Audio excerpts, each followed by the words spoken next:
Oh, let's see how to reset iPad iCloud account without password. In the first step, tap on Settings.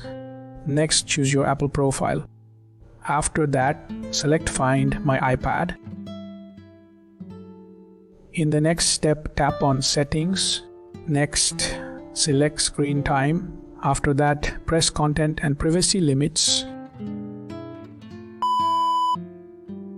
In the next step, tap on Settings.